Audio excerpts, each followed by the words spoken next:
At my wedding, my mother-in-law stood up and sneered. This poor boy thinks he can provide for my daughter? Pathetic! My wife just laughed. I said nothing. But this morning, my phone blew up with 13 missed calls. I never thought I'd be sharing this on Reddit, but after the events of this morning, I need to get this off my chest. My wife Ava and I got married last Saturday. We kept it relatively modest, rented a local venue, invited around 80 people, nothing extravagant but still nice. Eva looked stunning in her dress, and everything was going perfectly until the wedding toasts began. Some context, I run my own auto repair shop. It's not glamorous, but I've built it from scratch over the last 5 years. Eva is a research assistant at the local hospital. We're not rich, but we're comfortable and happy. My Mill Becky, however, has always looked down on me because I work with my hands and didn't go to college. During the toasts, my best friend Santiago had just finished his speech when Becky grabbed the microphone. She'd been drinking champagne all evening, and I could tell by her face this wasn't going to be good. Eva squeezed my hand under the table. "I'd like to say something about our happy couple," Becky announced, her voice dripping with sarcasm. The room went quiet. You know, when Eva first brought Daryl home, I thought it was just a phase. I mean, really, a mechanic? But here we are, 3 years later, and my daughter is actually marrying him. People started shifting uncomfortably in their seats. Eva's sister Haven looked mortified. "This poor boy thinks he can provide for my daughter? Pathetic." Becky's voice rose. Eva had such potential. She could have married someone successful, someone with a real career. Instead, she's settling for a grease monkey who probably can't even afford a decent house without a mortgage. I stayed calm, but I could feel my jaw clenching. Eva stood up so fast her chair fell backward. "How dare you?" Eva shouted. "Daryl built his business from nothing. He owns his shop outright, and we just bought our house with the money he saved. He works harder than anyone I know, including you, Mom. All you do is sell overpriced houses and drink wine at lunch." The room erupted. Eva's dad, Lawson, who's divorced from Becky, started slow clapping. "Classic Becky," he muttered, loud enough for nearby tables to hear. "Always making everything about status." Becky wasn't done. "Oh, please. His little garage?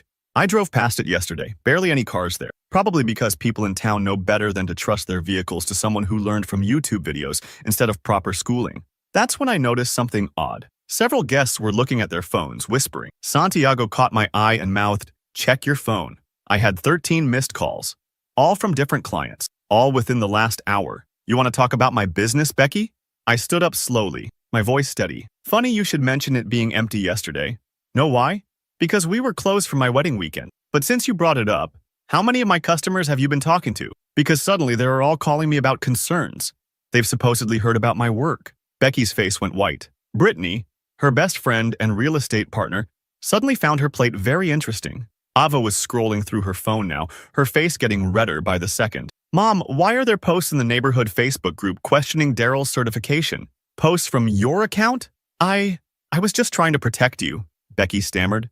"He's going to drag you down to his level, living paycheck to paycheck, never advancing in life." Haven stood up next. "Mom, stop. Everyone knows Daryl's shop is the most trusted in town. You're just mad because he refused to undervalue his house when you tried to be our realtor." The wedding photographer was catching all of this. "Good. I wanted evidence." "Becky," I said calmly, "I've stayed quiet about a lot of things out of respect for Eva, but you just showed everyone exactly who you are. And now I don't feel the need to stay quiet anymore." Eva's cousin started recording on his phone. Becky noticed and shrieked, "Don't you dare film me. This is a private family matter." "Private?" I laughed. "Like those public Facebook posts you made about my business? Or the calls you've been making to my clients?" I held up my phone, showing the missed calls. "You've made this very public, Becky, and now you get to deal with the consequences." The wedding continued after Becky stormed out, followed by a very apologetic Brittany. The rest of the night was actually amazing. People kept coming up to express their support, and Eva's dad gave an impromptu toast about how proud he was to have me as a son-in-law. But this morning, my phone exploded with messages.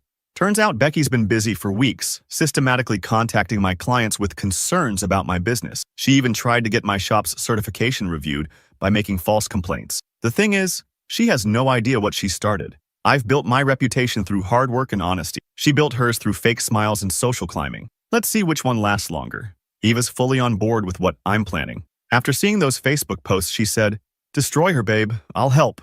I'll update when there's more to share. Right now I need to return some calls and start documenting everything. Becky wants to play games with my livelihood? Game on." Update. Thanks for all the support on my last post. A lot has happened since the wedding disaster, and you guys were right. It wasn't just about one nasty comment. What I've discovered in the past week makes my blood boil. Quick recap. My mill. Becky stood up at our wedding reception and basically called me a broke loser who couldn't provide for her daughter Eva.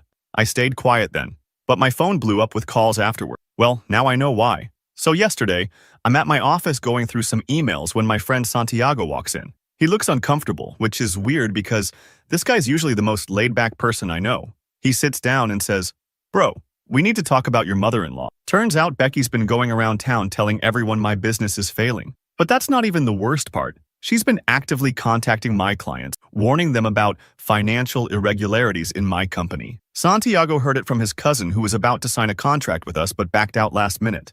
I felt my hands shaking as I opened my laptop and started checking my recent cancellation. 5 major contracts, all pulled out within the last month. All of them had dealt with Becky's real estate agency for their properties. That's when it clicked. She's been using her position to sabotage me. I called Eva immediately. She was at work but came straight to my office. When I showed her the evidence, she went dead quiet. Then she pulled out her phone and started scrolling through her texts. "Look at this," she said, showing me a group chat with her sister Haven. Becky had been telling the entire family that I was secretly in debt, that I'd begged her for money, never happened, and that she was worried about Eva's future with me. Eva was furious. She immediately called her sister Haven on speaker. Haven broke down and admitted everything. Becky had been planning this for months. She'd been spreading rumors about my business at every family gathering, every real estate meeting, every country club event. She even told Haven's fiancé to reconsider his investment in my company. We decided to confront Becky at the weekly family dinner. Big mistake. The moment we walked in, I could tell she knew something was up. Eva didn't even wait for everyone to sit down. She just pulled out her phone and started playing a voice recording. Haven had sent her Becky talking trash about me to a potential client. Becky's face went from fake smile to rage in seconds. She started screaming about how she was protecting her daughter and how I was beneath their family. Eva shouted back that Becky was just jealous because her own business was struggling while mine was growing. That's when Becky dropped the bomb. She'd been collecting evidence of my shady business practices and threatened to expose me if we didn't end our marriage. I stood up slowly. The room went quiet. I looked Becky straight in the eyes and said, "You really want to play this game? Because I promise you, you won't like how it ends." She sneered and said I was threatening her. Eva's dad, Lawson, who's usually super quiet, suddenly spoke up. "Becky, you're making the same mistakes you made with me. Stop it." Becky threw her wine glass at the wall and stormed out. On the drive home, Eva was shaking with anger. "End this," she said.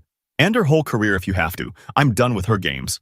I spent all night making calls. Turns out Becky's reputation in the real estate world isn't as spotless as she pretends. Her partner Brittany was especially interested in our conversation. Seems like Becky's been keeping some interesting secrets from her too. This morning, I registered a new business. By next month, there's going to be a new real estate agency in town. Brittany's coming on board as my partner. We're going to take every client, every listing, every contract that Becky thinks is safely hers. The best part? It's all perfectly legal. She wanted to play business? Let's play. I know this might seem petty to some people, but when someone tries to destroy everything you've built, you don't just roll over. You hit back harder. Eva's blocked her mom on everything. Haven's sending us all the dirt she has on Becky's business practice. Even Lawson called to give me some interesting information about how Becky operates. The calls that blew up my phone after the wedding, those were clients calling to warn me about what Becky was saying. They're all coming back now, with signed statements about how she tried to interfere with our contracts. This is just the beginning. Becky thinks she can bully us into submission? She has no idea what's coming. I've learned that sometimes the best revenge isn't some elaborate scheme. It's just giving someone enough rope to hang themselves with their own actions. I'll update when there's more to share. Right now, I need to focus on setting up the new agency and making sure Becky learns why you don't mess with someone's livelihood. Update 2. Don't share this elsewhere. If you want to know what happened before, check my post history. Well, karma really is something else. It's been 3 weeks since my last update, and watching Becky's life unravel has been interesting.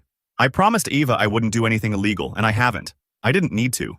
Becky's been doing a fantastic job of destroying herself. Remember how she stood up at our wedding and called me pathetic? Called me a poor boy who couldn't provide for her daughter? Well, guess who just lost their biggest client because they couldn't keep their mouth shut about other people's finances? It started small. Santiago, my friend who works in local advertising, mentioned that Becky had been bad-mouthing me to anyone who would listen at the Chamber of Commerce meetings. She kept telling people I was living off her daughter's money and that my business was probably a front for something illegal. The irony? While she was running her mouth, I was quietly building relationships with the same people she was talking to. Then Haven, Eva's sister, came over last weekend. She was crying. Turns out Becky had been using Haven's social security number to open credit cards since Haven was 18. Haven only found out when she tried to get a car loan. Eva was livid. We spent the whole weekend helping Haven file reports and clean up her credit. Haven's staying with us now, and Becky's been blowing up everyone's phones. But here's where it gets good. Brittany, Becky's business partner of 15 years, came to my office yesterday. She'd found out Becky had been skimming from their shared commissions. Not huge amounts, but enough to be noticeable when Brittany finally checked their books. She was furious and wanted advice about dissolving their partnership. I didn't have to do anything except listen and point her toward a good accountant. The real estate community here isn't huge. Word spreads fast. 3 of their biggest listings have already jumped ship to other agents. Becky doesn't know why yet, but she's been having screaming matches on her phone in public. Eva recorded one outside the grocery store where Becky was yelling about betrayal and ungrateful children. Eva's handling it better than I expected. When Becky showed up at her lab yesterday, screaming about how we were poisoning the family against her, Eva just calmly walked her to the parking lot and told her, "Mom, you're having a mental break. Get help or don't contact me again." Lawson, Eva's dad, finally told us why he really left Becky 8 years ago. Apparently, she'd been running the same credit card scam with his elderly mother's identity. He found out, forced her to pay it all back, and divorced her. He never told the kids because he didn't want them to hate their mother. Well, cat's out of the bag now. I did make one active move. I hired Brittany to handle the real estate side of my business expansion. She's actually fantastic at her job when she's not under Becky's thumb. We're opening 3 new locations next month. The same week Becky's office lease is up for renewal. The Chamber of Commerce meeting last night was interesting. Becky stood up to make some announcement about local business ethics, probably aimed at me, but nobody was listening. People were literally turning their backs and having their own conversations. She finally stormed out, screaming about how we'd all regret this and how she made this town what it is. Haven showed me Becky's Facebook posts from this morning. She's writing these long, rambling paragraphs about betrayal and how ungrateful children will learn their lesson. She's also been posting weird cryptic warnings about exposing the truth. Eva just laughs and says, "What truth? That she's terrible with money and worse with secrets?" I won't lie. Watching her implode is satisfying. But the best part? I haven't had to lift a finger. She's doing all the work herself. Every time she opens her mouth, she digs herself deeper. People are finally seeing what we've dealt with for years. Eva's extended family is divided. Half of them are calling us daily, begging us to forgive and forget. The other half are coming forward with their own Becky's. Turns out she's been burning bridges way longer than we knew. The wildest part? She still thinks she can fix this by just bullying everyone into submission like she always has. Yesterday, she sent a mass text to the entire family threatening to expose everyone's secrets at the next family gathering. Eva responded with a screenshot of Haven's credit report and asked, "You mean secrets like this, Mom?" Haven's been thriving since she moved in with us. She's already found a better job now that she doesn't have Becky constantly telling her she's not good enough. She's also started therapy, which is helping her process years of Becky's manipulation. Brittany's taking over most of Becky's old clients. Turns out a lot of them were just waiting for an excuse to switch. One of them told Brittany they stayed with Becky out of fear rather than loyalty. She knew too much about their personal business and would make subtle threats about exposing their finances. I know this all sounds dramatic, but this is what happens when someone spends decades building their life on lies and manipulation. It only takes one crack for everything to start falling apart. Eva's been going through old family photos, trying to preserve the good memories before everything imploded. She found one from our wedding, right before Becky's little speech. Everyone looks so happy. Eva says she wants to frame it, to remember the exact moment Mom lost control of everything. I'm not going to pretend I'm not enjoying this. I am. But I'm also sad for Eva and Haven. They deserved a better mother than this. At least they have each other, and they're finally free from her manipulation. The family reunion is next month. Becky's still insisting on hosting it, even though half the family has already said they won't come if she's there. Eva suggested we host it instead. Haven's excited about the idea. It would be her first family event where she doesn't have to walk on eggshells. I'll update if anything major happens, but honestly, I think this is pretty much the end of Becky's reign of terror. Not with a bang, but with a series of self-inflicted wounds and burnt bridges. Final update. First, thank you all for the support on my previous posts. A lot has happened in the past 2 weeks, and honestly, I'm still processing everything. But you guys asked for an update, so here it is. Quick recap. I'm Daryl, 32M, married to Eva, 28F. My mill. Becky humiliated me at our wedding, calling me pathetic and saying I couldn't provide for her daughter. Then she tried to sabotage my business. Well, karma finally caught up with her, and I helped it along. Remember how I mentioned opening a competing business? Turns out Becky had been cutting corners with her real estate listings for years. She'd been photoshopping property photos, hiding major issues, and straight up lying to clients about property conditions. I knew this because 3 of her former clients came to me with horror stories, so I did what any pathetic son-in-law would do. I gave them my lawyer's number and helped them file formal complaints. But that was just the beginning. The real gold came from Brittany, Becky's business partner. She showed up at my office last Thursday looking nervous. Turned out Becky had been forging her signature on documents and pocketing commission splits. Brittany had proof, lots of it. She was done covering for Becky's schemes. I sat there listening to Brittany spill everything while recording it. One-party consent state, completely legal. The best part? Becky had no idea her perfect little world was about to implode.